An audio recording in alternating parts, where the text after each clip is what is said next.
When the Great Freeze hit Nebraska, every house in Dry Creek began to fail. Fires burned day and night. Men woke up in the dark just to feed them.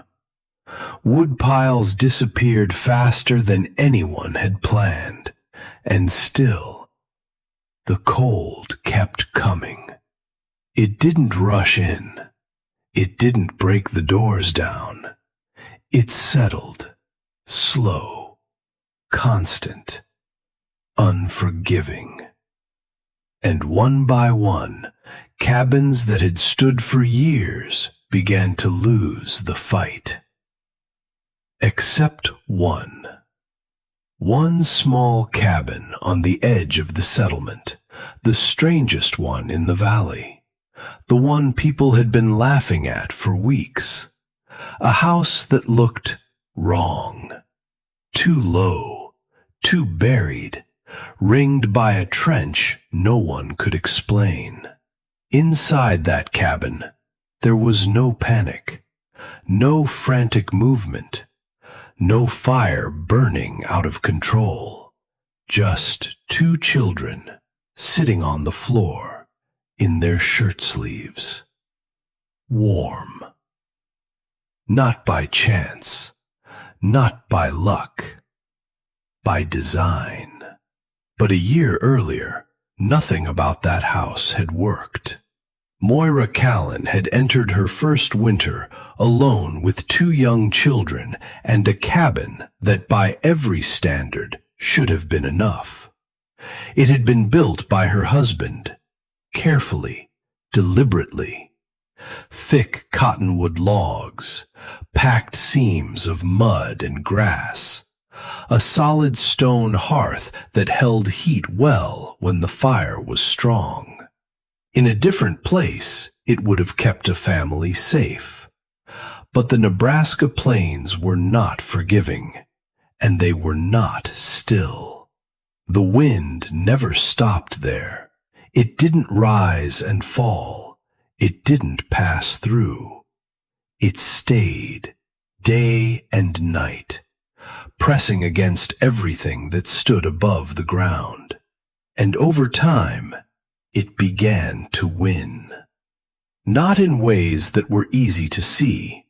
There were no broken walls, no open gaps, no obvious failure, just heat disappearing.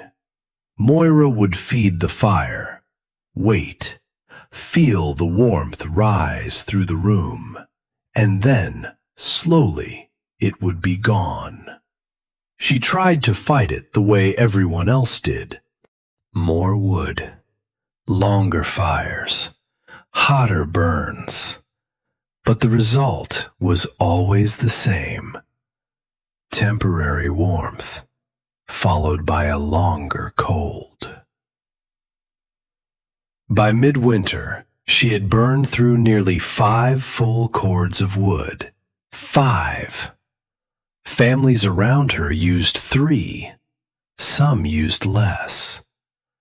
And still, her children slept in their coats, layered in blankets, curled together, trying to hold what little warmth remained.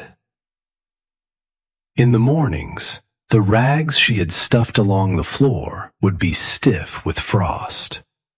The water bucket, kept close to the hearth, would carry a thin layer of ice. Inside the house, inside, it didn't make sense. The walls were solid. The fire was strong. The door was sealed. So where was the cold coming from? The answer revealed itself slowly, not in a moment of panic, but in observation. One evening, as the wind pressed hard against the north wall, Moira sat in silence and watched the floor. There, barely visible, dust moved. Not across the room, not from the door, from the base of the wall. A thin, constant current of air, cold air. It wasn't coming through the walls. It wasn't slipping past the door. It was coming from underneath. The wind wasn't just hitting the cabin. It was moving under it, forcing cold air beneath the structure and pulling heat out from below. That was the leak, the real one, the one no one was talking about. She had been trying to heat the house, but the wind was stripping it from the foundation itself, stealing it constantly. That winter, she wasn't just burning wood. She was feeding the wind. And she was losing. By the time spring came, the woodpile was nearly gone. Her strength was nearly gone. And whatever margin for error she had left was gone with it. Another winter like that, and they would not survive it. The idea didn't come as a plan. It came as a memory. A low stone house on a distant hillside far from the plains, half buried, shielded, built to face a different kind of wind. "It breaks the wind's legs," her father had said. On the Nebraska plains, the wind had nothing to stop it. It ran for miles, gathered speed, and struck her cabin at full force. So she made a decision. She wouldn't burn more wood. She wouldn't rebuild the house. She would stop the wind before it ever reached it. The next morning, Moira Callan picked up a shovel and started digging. She started on the north side of the cabin, the side that took the full force of the winter wind, the side that had failed first. Moira measured the distance carefully. Not far, not wide, just enough to create a barrier between the earth and the base of the house. Then she began to dig. At first, it looked like nothing. A shallow cut in the prairie soil, a line of disturbed earth no different from a drainage ditch or a failed garden. But she didn't stop.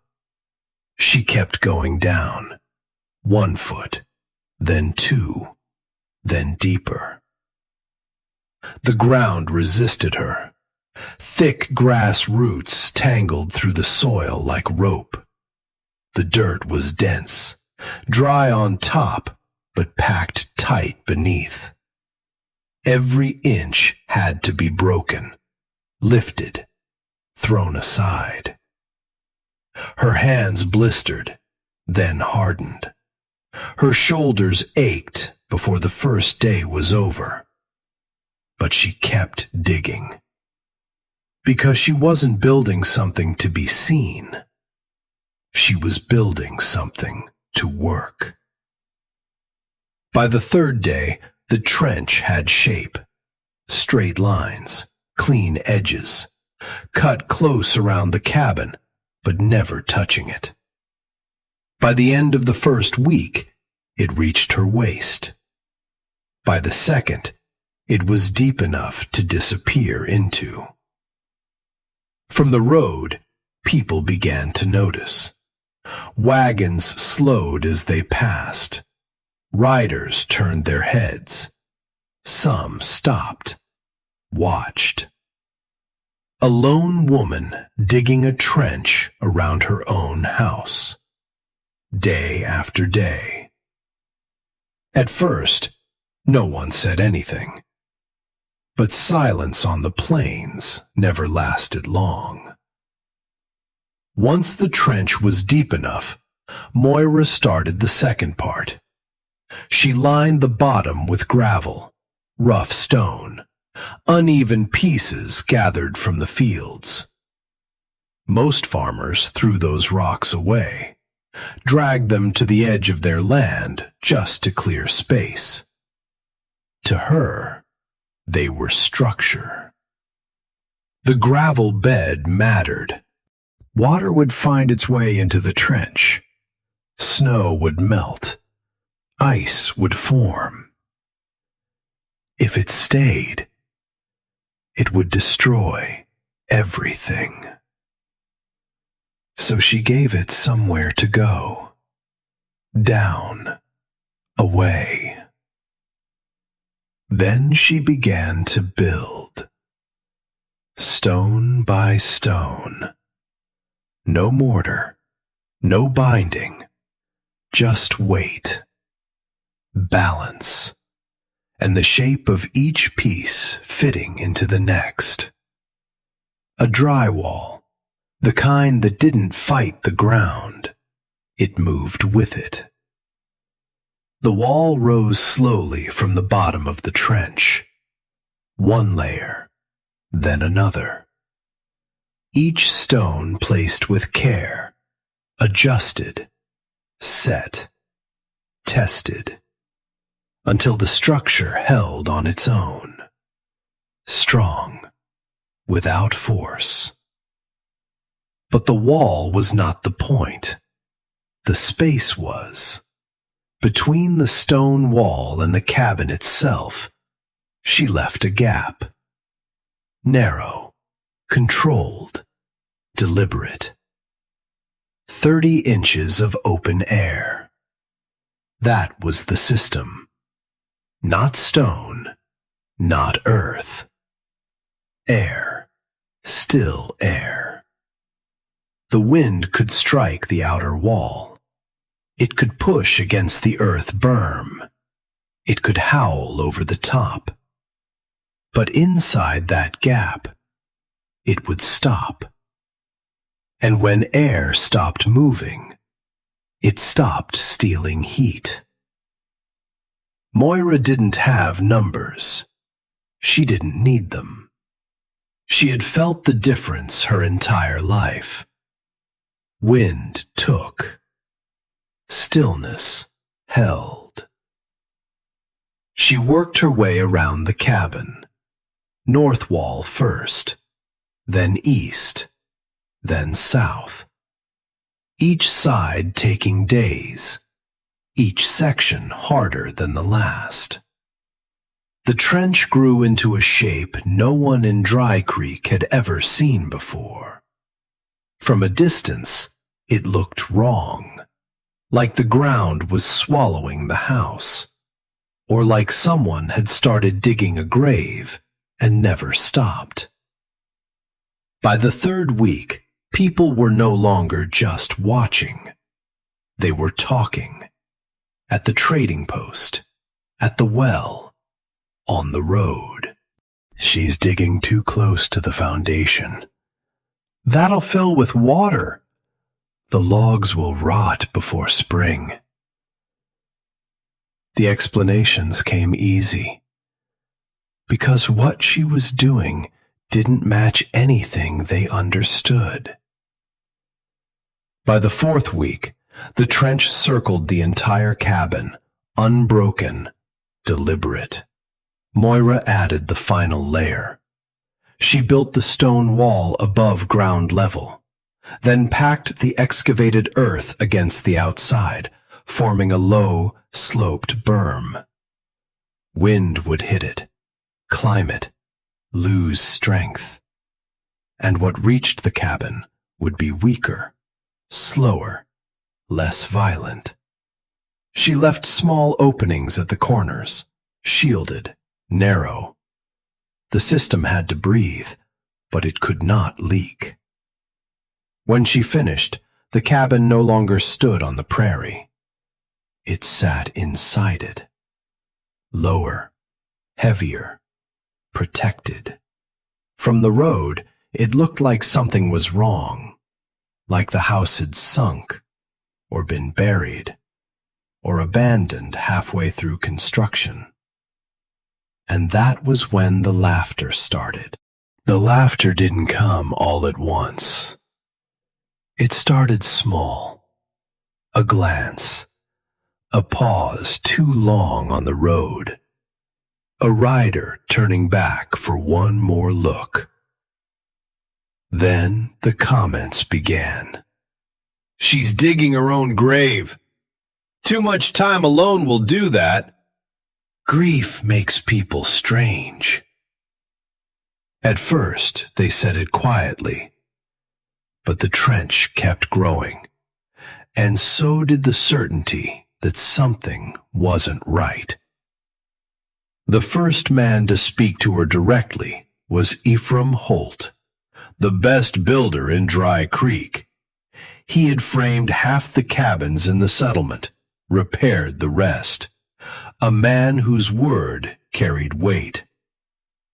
He rode out one afternoon under the pretense of checking her wood supply, but his eyes were on the trench. He walked its full length, stepped down into it, pressed his boot against the stone, looked at the earth berm. Then he shook his head. "Mrs. Callan, I don't mean to interfere, but this isn't going to work." Moira stood on the porch, still, listening. "You're trapping moisture," he continued. "Snow will fall into this. It'll melt. Water will sit against your foundation." He tapped the cabin logs with his knuckles. "These will rot, not this winter, but soon." His voice softened, not cruel, certain. "I've seen it happen before." It sounded reasonable. It sounded experienced. It sounded like truth. Moira nodded once. "I understand." She didn't explain the gravel. She didn't explain the drainage. She didn't explain the air. Ephraim waited. Then he nodded back, slowly, as if confirming something, and left. By that evening, his opinion had already reached the trading post. By the next morning, it had become consensus. The trench wasn't strange. It was wrong. The name came 2 days later. At the far end of the counter, with a handful of men listening, Mason Pike leaned back in his chair and laughed. "You seen that place?" he said. "That ain't a trench. That's a grave." A few men chuckled, then more, and just like that, the Callan grave. People repeated it as if it had always been obvious. By the end of the week, it wasn't a question anymore. It was a story. The widow who had lost her husband, and then her mind. The shift was subtle, but it mattered. Because once people stopped seeing a system, they started seeing a problem. And problems had to be dealt with. The concern arrived next. Jonas Pike, the county extension agent, came out with a clipboard and a coat buttoned tight against the wind. He didn't laugh. He observed, measured, wrote things down. "Ma'am," he said, standing at the edge of the trench, "this structure doesn't align with any standard recommendations." He glanced at his notes. "Sod banking is acceptable. Earth packing is acceptable. But this," he looked into the gap, "this creates risk. Drainage, structural exposure, moisture retention." Each word placed carefully. I'm obligated to record a concern." Moira nodded again, calm, unmoved. "I understand." He waited, perhaps expecting argument or confusion. He got neither, and that unsettled him more than disagreement would have. But the deepest cut didn't come from the town. It came from family. Robert Callan rode out late one afternoon, hat in his hands, eyes tired. He didn't step into the trench. He didn't walk around it. He went straight to the door. "Moira," he said quietly, "we need to talk." Inside, the fire burned low. The children sat close together at the table. He lowered his voice. "They're talking." Moira said nothing. "They think you can't manage." A pause, longer this time. "They think you're scared." Another. "Or worse." He swallowed, struggled with the next words. "There's talk of the church stepping in. For the children." The room didn't change. The fire didn't shift. The wind outside didn't stop. But the meaning settled. They thought she was unfit, that she couldn't protect them, that she had failed. Moira looked at him, not angry, not surprised. Clear. "I'm not trying to impress anyone, Robert. I'm trying to keep them warm." He had no answer for that. None that mattered. When he left, the trench was still there. The wall still held. The system still waited. Unproven. Unaccepted. And as November settled in and the first hard winds returned, not a single person in Dry Creek believed it would work. They thought she had built a mistake, a monument to grief, a grave. And they were waiting for winter to prove it. Winter did not arrive gently that year. It came down hard, and it stayed. The first drop came in early December, 18 below overnight. A week later, 31. Then lower, and lower still. By the time the storm settled over Dry Creek, the temperature had fallen past what anyone could remember. And it didn't rise again. For days, then weeks. The wind came with it, not in bursts, not in gusts.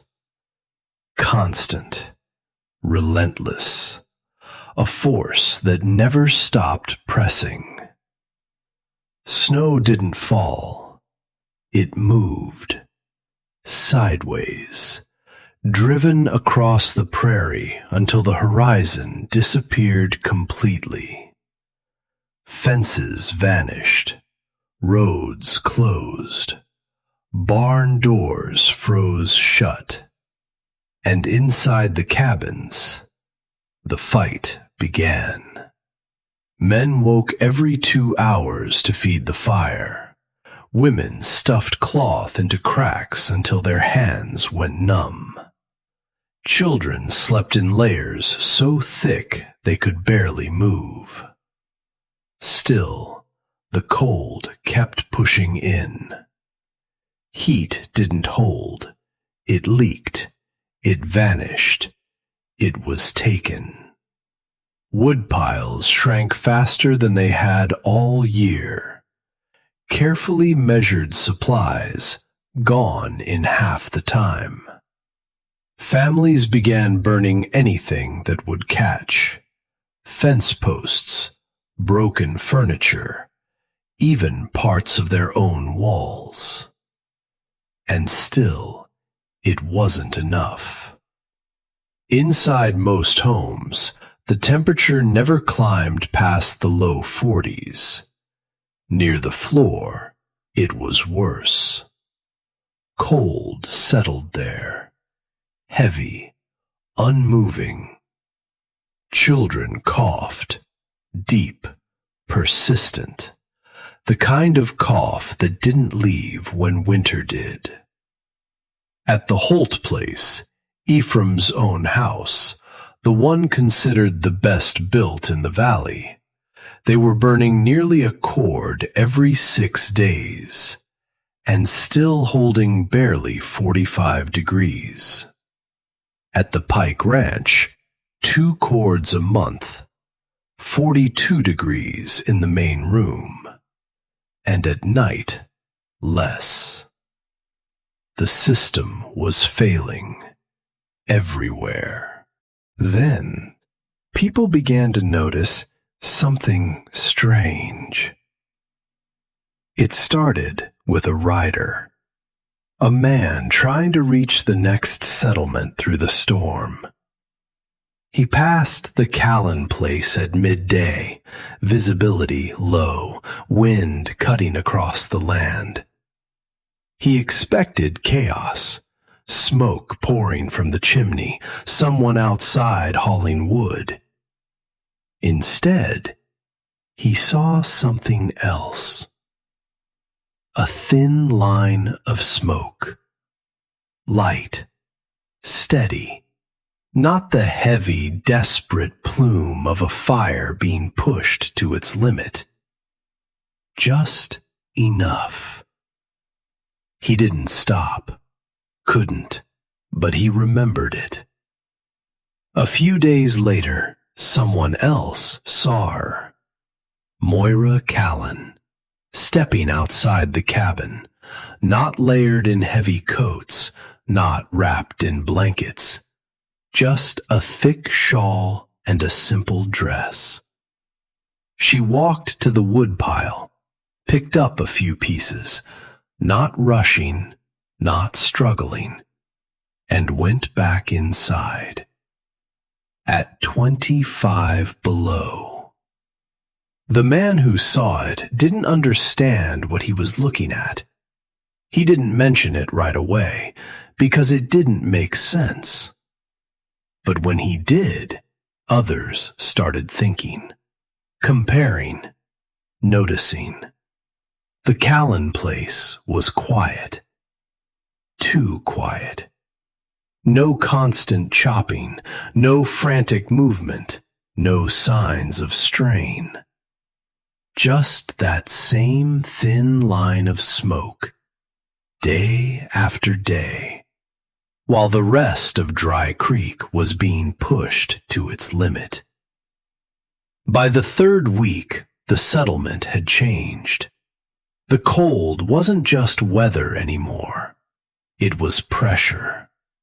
It was fear. It was the slow realization that something wasn't working. And then, someone decided to check. Ephraim Holt, builder, practical man, the one who had said it would fail. He loaded his sleigh with wood, not to sell, to give, because he was certain what he would find. A cold house, a dying fire, 2 children trying to hold on. He drove through the storm toward the strangest cabin in the valley, the one surrounded by a trench, the one they had called a grave. And what he found made everything he believed fall apart. Ephraim Holt expected the worst. A cold room, a dying fire, children wrapped in blankets, waiting. He knocked once, hard, then again. The door opened, and the first thing that hit him was the warmth. Not a blast of heat, not the dry burn of an overworked fire.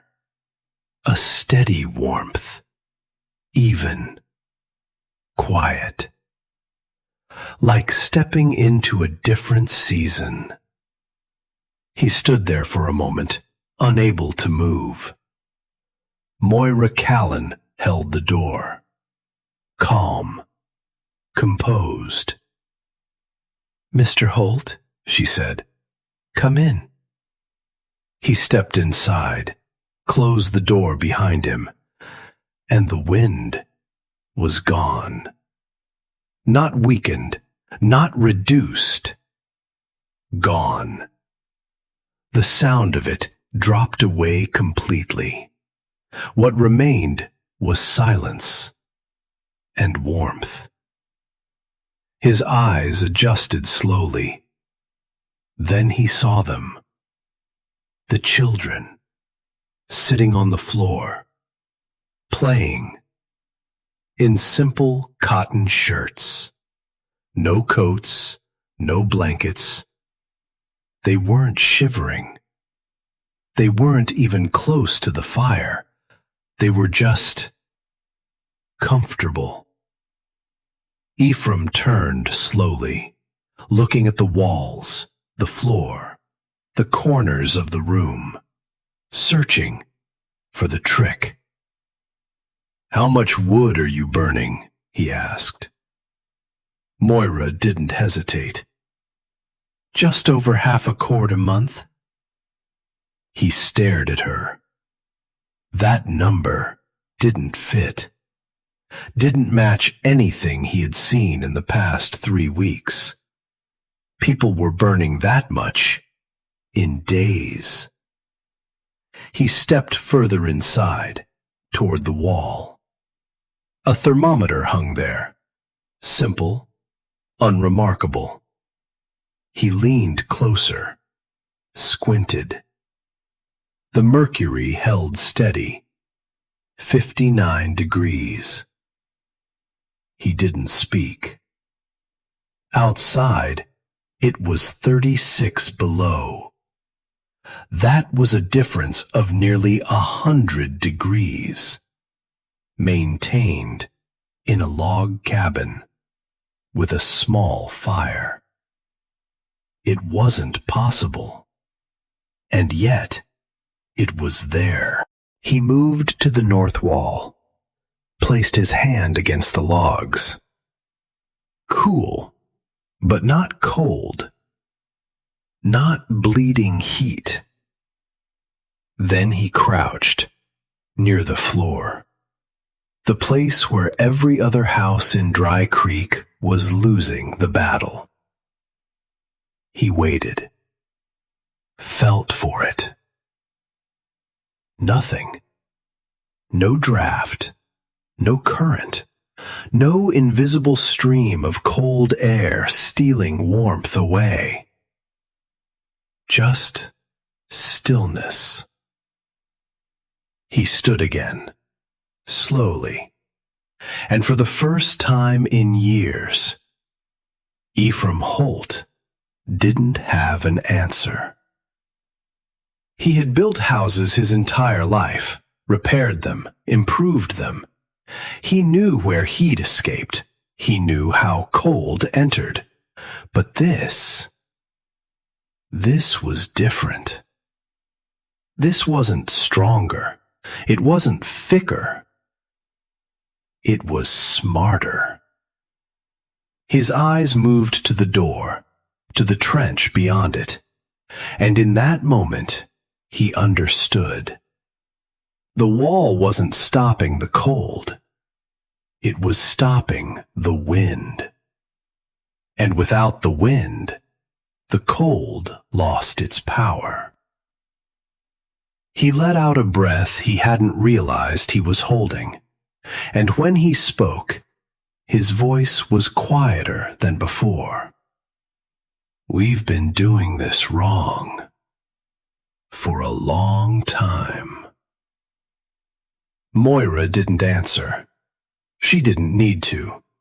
The proof was already in the room. Her children, warm. Her fire, steady. Her woodpile, still standing. That was the difference. Not survival, stability. The storm continued. Days passed, then more. But inside that cabin, nothing changed. The system held. And when the freeze finally broke, Dry Creek was different. Not because the storm had ended, but because something had been proven. Quietly, irrefutably. The first to return was Ephraim. No clipboard, no certainty, just a question. Show me how you built it. Moira did. Stone, air, distance. Not complicated. Just correct. That spring, others began to dig. Not out of curiosity, out of necessity. By the next winter, the trenches appeared across the valley. Different shapes, different materials, but the same idea. Break the wind, keep the heat. And slowly, quietly, Dry Creek stopped losing the fight. Years later, when someone asked Moira why it had worked, she gave the only answer that mattered. The wind has always been a thief. I just built a better way to stop it.